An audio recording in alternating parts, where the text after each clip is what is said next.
હું છું અજય ભાટિયા અને તમે જોઈ રહ્યા છો ભાટિયા 15 ન્યૂઝ। જોઈએ આજના મુખ્ય સમાચાર। અરવલ્લી જિલ્લામાં ચોરીના બનાવને લઈને મોટી સફળતા સામે આવી છે। અરવલ્લી એલસીબીએ રાજ્યના વિવિધ જિલ્લાઓમાં પાન પાર્લર, કરિયાણાની દુકાનો અને ઇકો ગાડીઓની ચોરીના કુલ 49 ગુનાઓમાં સંડોવાયેલા ગેંગના એક આરોપીને ઝડપી પાડ્યો છે।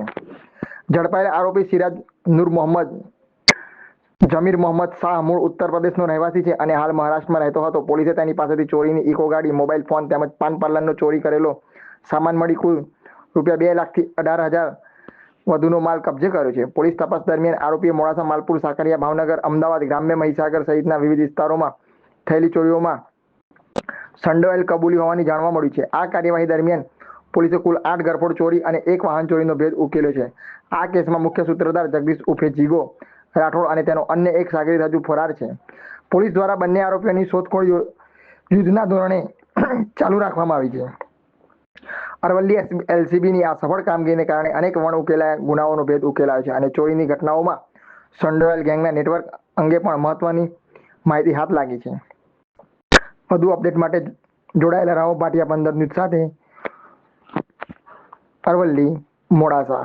અરવલ્લી જિલ્લામાં 2026ના વર્ષમાં જે થોડી ઘણી ચોરીઓ બની હતી એ ચોરીઓ માટે થઈને સ્પેશિયલ એલસીબીમાંથી ટીમ બનાવવામાં આવી હતી। ટેકનિકલ સેલ જે ઓલરેડી કાર્યરત છે એને વધારે પડતો એક્ટિવ કરવામાં આવ્યો હતો અને બાતમીદારોના નેટવર્કથી સમગ્ર ટીમે છેલ્લા લગભગ 1-1.5 મહિનાની મહેનતથી કુલ 150 જેટલા સીસીટીવીના પોઈન્ટ ચેક કરેલા છે।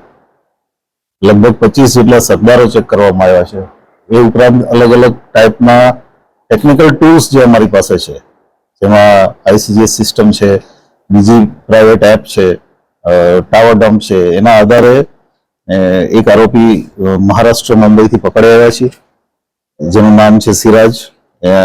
એની સાથે બીજા એક આરોપી જે છે સલમાન કરીને, એ ભાવનગર ડિસ્ટ્રિક્ટમાં જેલમાં છે અને એક આરોપી અમારે પકડવાનો બાકી છે, જીગો કરીને। આ ત્રણેય જણા ભેગા થઈ અને ટોટલ 8 ચોરીઓ ચાલુ વર્ષમાં અલગ અલગ જિલ્લાઓમાં, જેમાં 3 ચોરી અરવલ્લી જિલ્લાની અને બાકીની અમદાવાદ રૂરલ, ભાવનગર અને મહીસાગર જિલ્લાની ચોરીઓ કબૂલ કરે છે। એક વ્હીકલ, એક બાઇક અને એ સિવાય રોકડા રૂપિયા એમ કરીને 2 લાખ જેટલો મુદ્દામાલ અમે કબજે કર્યો છે। આ જે આરોપીઓ છે એમાં મેઇન આરોપી જીગો કરીને છે, જે હજી અમારે પકડવાનો બાકી છે। એની સામે ટોટલ 49 ગુના સમગ્ર ગુજરાતમાં અલગ અલગ જિલ્લાઓમાં દાખલ થયા છે, રીડો ઘરફોડ્યો છે અને બાકીના જે બંને આરોપીઓ છે એ ગુજરાતની બહારના આરોપીઓ છે। આ સિરાજને અમે ગઈકાલે અરેસ્ટ કર્યો છે અને આજે એની રિમાન્ડની કાર્યવાહી ચાલે છે। આ લોકોની ઈમો જેટલી રસ્તા ઉપર દુકાનો હોય અને એમાં પણ ખાસ કરીને કરિયાણાની અથવા તમાકુની દુકાન, એમાંથી જે સામાન એ લઈ જઈ શકે, જે પૈસા એને મળી જાય એ લઈ અને જતું રહેવાનું। અને આ લોકો ખાલી રોડ ઉપરની દુકાન છે એને વધારે ટાર્ગેટ કરતા હતા। દુકાનના તાળા તોડી, ગલ્લામાં જે વસ્તુ હોય અને એની પાસે તમાકુ પણ અમે કબજે કરી છે, એ તમામ વસ્તુઓ લઈ અને આગળની જેટલી પણ દુકાન રસ્તામાં આવે એ બધી તોડી